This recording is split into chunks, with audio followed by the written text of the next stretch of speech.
Hi! Today on Araw-Araw Filipino, we will talk about the process of cooking using the Filipino language. The purpose of this lesson is to practice using what we have learned previously or nung nakaraan. We have learned that by using affixes or panlapi as well as following the rules of conjugation or pagbanghay, we can form the past, present, future, and imperative tenses of verbs or action words. If you have not seen the lessons on talking about your actions, part 1 to 4, I recommend that you watch it. The link will be in the description below. Now we will reinforce our learning by describing the process of cooking. So let us talk about cooking. Let us talk, mag-usap tayo. About, tungkol. Cooking, pagluluto. Mag-usap tayo tungkol sa pagluluto. Let us start with a question. Did you cook already? Nagluto ka na ba? Did cook, nagluto. You, ka. Already, na. And ba means we are asking a question. I am not cooking yet. Hindi pa ako nagluluto. I am, ako. Not, hindi. Cooking, nagluluto. Yet, pa. We will cook a delicious dinner. Magluluto tayo ng masarap na hapunan. We, tayo. Will cook, magluluto. Delicious or yummy, masarap. Dinner, hapunan. Let us cook chicken adobo. Magluto tayo ng adobong manok. Us, tayo. Cook, magluto. Chicken, manok. And adobo is also adobo. The NG that you see, the nang, is a connector. Let us look at a quick side lesson on describing things. In our example sentences, you see masarap na hapunan or adobong manok. When we are describing something, we follow some rules. We say the adjective or the descriptor plus a connector plus the noun that we are describing. So, delicious dinner is masarap na hapunan. The adjective masarap ends with the letter P, which is a consonant. In this case, we use na or na as a connector.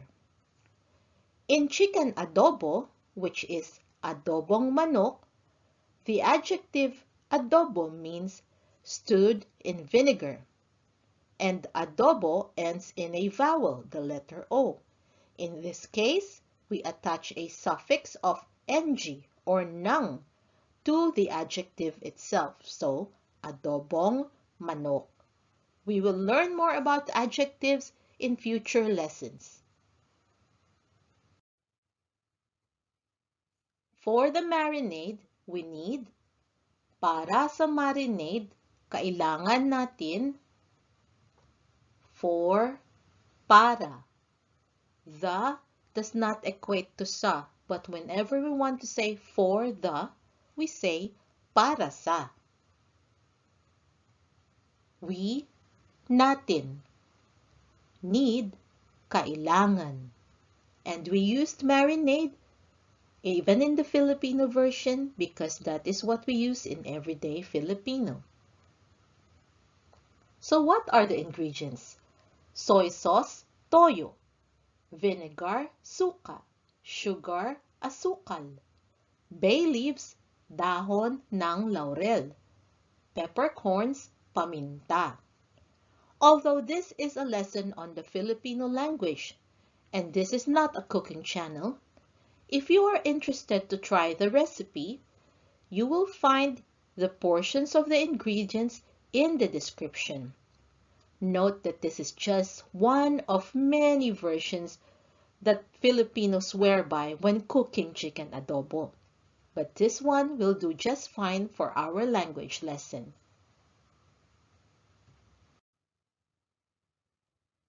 We also need, kailangan din natin ng, we, natin, also, din, need, kailangan, and we have an ng or nang at the very end because it serves as a connector to the next part of the sentence, which is another list of ingredients. Chicken, manok. Onion, sibuyas. Garlic, bawang. Again, the portions are in the description below. Let's continue. Put the marinade ingredients in the bowl. Ilagay mo ang mga sangkap ng marinade sa mangkok. Put, ilagay. The, ang. Ingredients, mga sangkap. In the, sa. Bowl, mangkok. Add the chicken. Idagdag mo ang manok. Add, idagdag. Put the bowl aside. Itabi mo ang mangkok. Put aside, itabi. What is next? Ano ang kasunod? What? Ano? Next, kasunod. The word is not ang, but whenever we say what is, we say ano ang. Slice the onion thinly. Hiwain mo ang sibuyas ng manipis.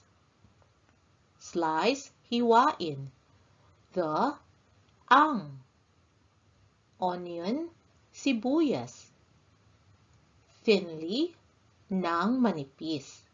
Now, that word mo is there again because the English sentence, it is implied that it has a you. You slice the onion thinly. And so, in the Filipino version, we have mo. Crush the garlic. Pitpitin mo ang bawang. Crush, pitpitin. Garlic, bawang. And after that, at pagkatapos niyan, and at. After, pagkatapos. That, niyan. Heat the oil in a frying pan. Initin mo ang mantika sa kawali. Heat, initin. The, ang. Oil, mantika. In, sa. Frying pan, kawali. Saute the onion and garlic. Igisa mo ang sibuyas at bawang. Saute, igisa. Onion and garlic, sibuyas at bawang.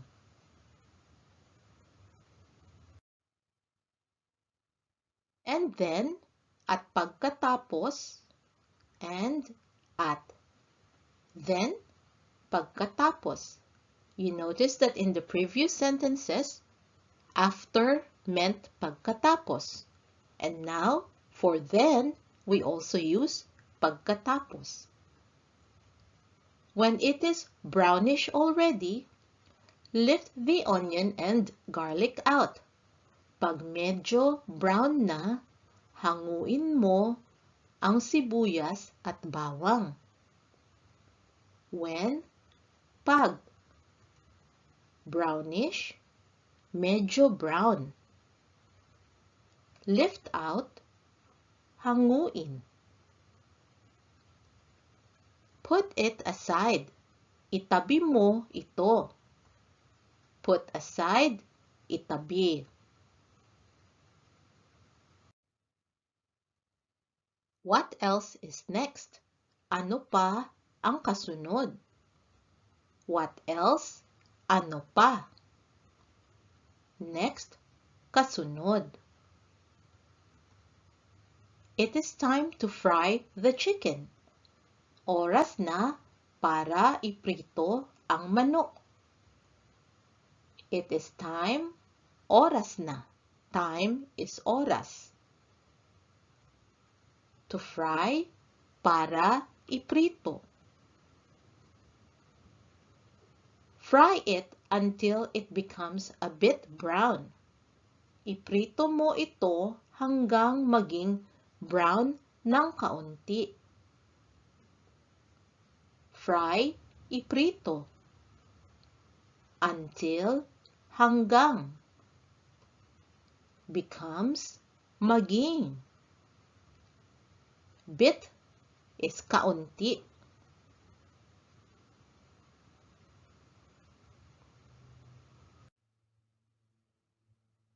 Pour the marinade in the pan. Ibuhos mo ang marinade sa kawali. Pour, ibuhos. Add the onion and garlic. Idagdag mo ang sibuyas at bawang. Add, idagdag.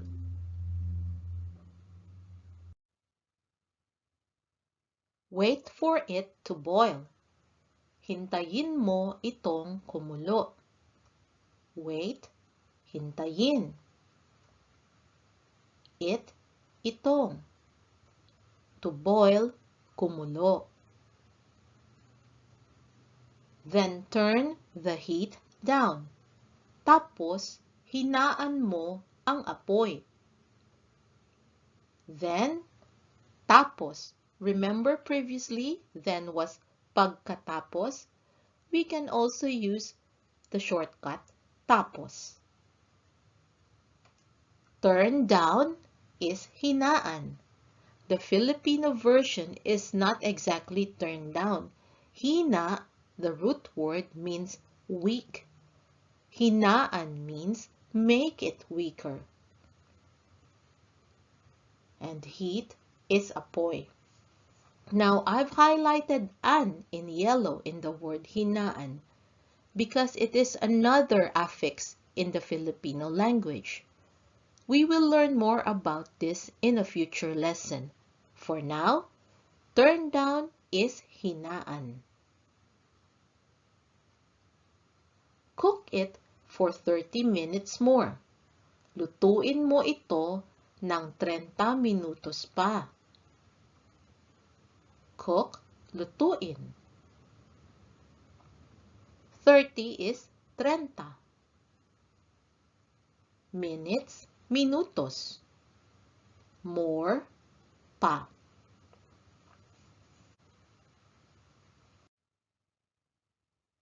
The chicken is soft now.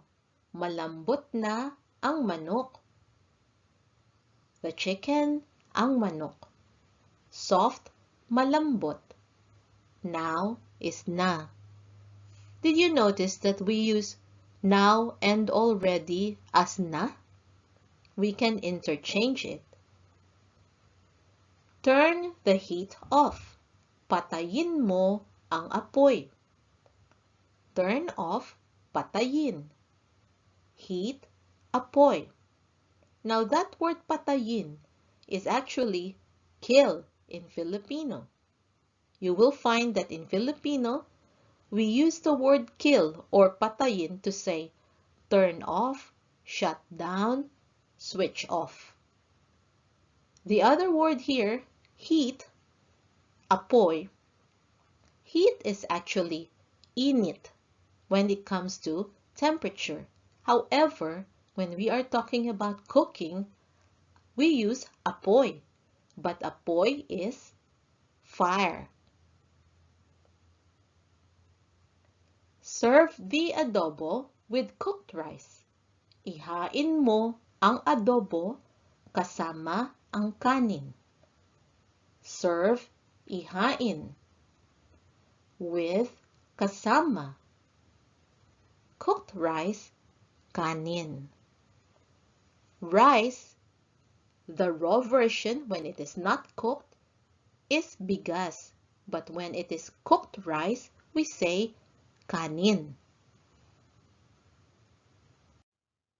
I hope you enjoyed this practice in using verbs in the Filipino language.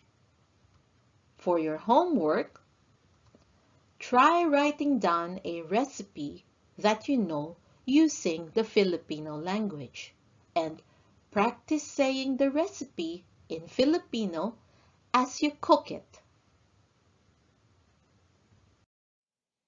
I hope you can join us again next time on Araw-Araw Filipino.